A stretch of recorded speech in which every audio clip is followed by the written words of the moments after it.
This pilot gets himself into a bind and he has to land on the median of an interstate freeway. This is not how you want your XC flights to end. Today, I'm going to tell you everything I know about landing in cross-country flights so that you can make better decisions than this. Are you ready? Here we go. See ya.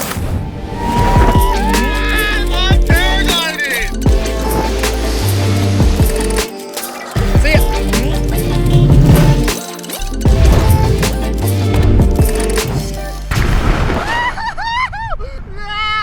What's up, everybody? This is Ari in the air. Welcome back to the channel. Stoked you're here. If you're new, welcome. My name's Ari. I teach high-level paragliding with emotional intelligence and relationship skills because technical skills alone create incomplete pilots. As in this video, it wasn't the lefts and rights that got him into this situation. It was decision making. This is why I've created the integrated pilot course. It starts on October 19th. It's live online, 3 sessions with me. I'm going to teach you the emergency skills that actually matter, the mindset tools so that you can assess risk accurately and make really good flying decisions, and how to forecast the weather like a pro. The link's in the description below. I'd love to help you out there. Let's get into this video today. As you can see here, there's a couple things going on that I'll just comment on early before we even talk about landings. First of all, it's clear to me that he's flying an Ozium harness because the Ozium comes with this speed bar system that has lines way too long that can be thread through the pulley system of the speed bar itself. And you see how he's got this taped off and he's got all of this extra line. This is a horrible no-no. You do not want to allow there to be dangling lines. This can catch in your hand and impede you from pulling the brakes. It can catch in the harness or in the pulleys, stopping you from coming off the speed bar when you need to. So this is a total no-no. Definitely trim those off. Don't let those dangle, okay? But this pilot is, look at the power lines here. And as you can see, nothing but trees basically in every direction. I think that this is somewhere in Washington State, probably launched from Tiger Mountain is my guess. He's flying, what is it, an Alpina? Maybe it's a Swift. So he's got some experience and he's circling down, lining up a landing here on the median. In general, the problem here, landing next to a highway, there's a number of problems. One is that there is enormous wake turbulence from cars in general, especially semi-trucks, especially hay trucks. So you really don't want to land near traffic because of the turbulence. Also, landing next to traffic means that if your glider gets pulled into the street and gets run over, it can catch and drag you. There's so much that's seemingly obvious about this. And also, you at this point are putting other people at enormous risk. You could easily cause a car accident. And as this pilot comes down, look how lucky he is with the gap in traffic right as he comes onto this.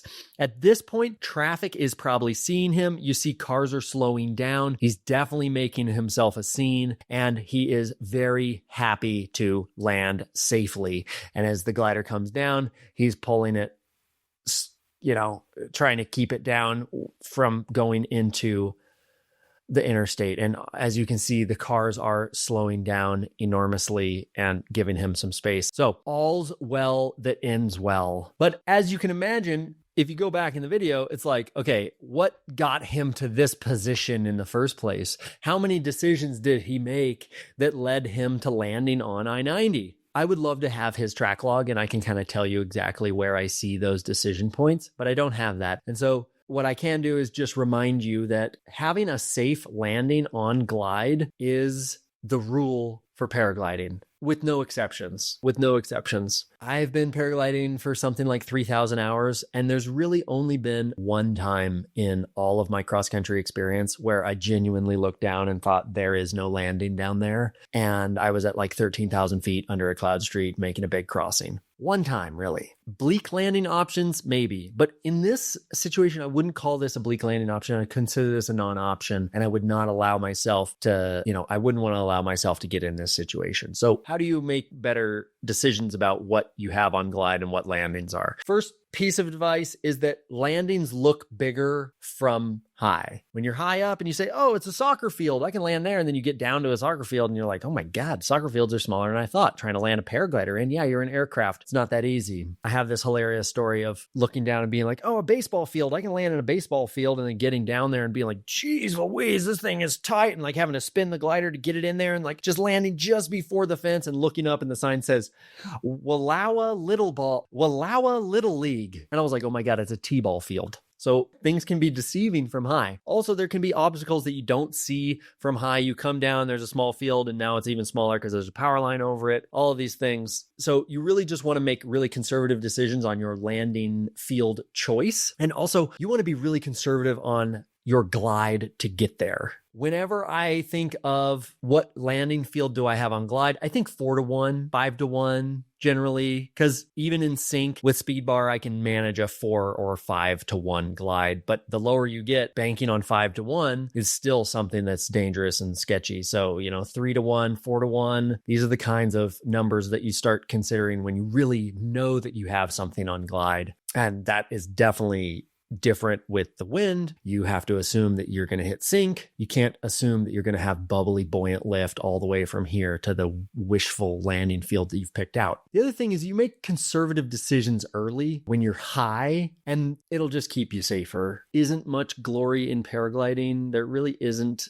You're not going to get paid. You're not really going to get laid. You might as well just start early on prioritizing your safety. If you're not prioritizing your safety, then there's some really deep psychological underpinnings of why it is that you don't care about your physical health and you would rather aim for social gains than your physical well-being. Something that I didn't realize I was wrestling with my whole life of taking enormous risks as a professional action sports athlete and wishing that I could be cool more than healthy and safe. So, like I said, just knowing how to launch and land and glide doesn't guarantee that you can stay safe in paragliding. You really have to have a robust emotional intelligence, know why you're flying, know about yourself, and have a lot of mindset tools that allow you to make good decisions, conservative decisions, and prioritize your health, your well-being, the well-being of your family, the people that love you. And so this is why I created the integrated pilot course. I'm going to teach you the emergency skills that matter from my 12 years of paragliding and hundreds of emergency situation analysis like this one. I'm going to teach you the mindset tools that help you assess risk accurately and make really good flying decisions, because really that's the only thing that can keep you safe in paragliding, and how to forecast the weather like an absolute pro. This course also connects you to a global community of safety-minded pilots, and it gets my eyes on your paragliding career. I'd love to help you in any way that I can. The link is in the description below. I really appreciate this pilot sharing this video with me. He commented on my YouTube video, and so I appreciate him sharing it and you for watching it. Hope it helps. We'll see you in the next episode.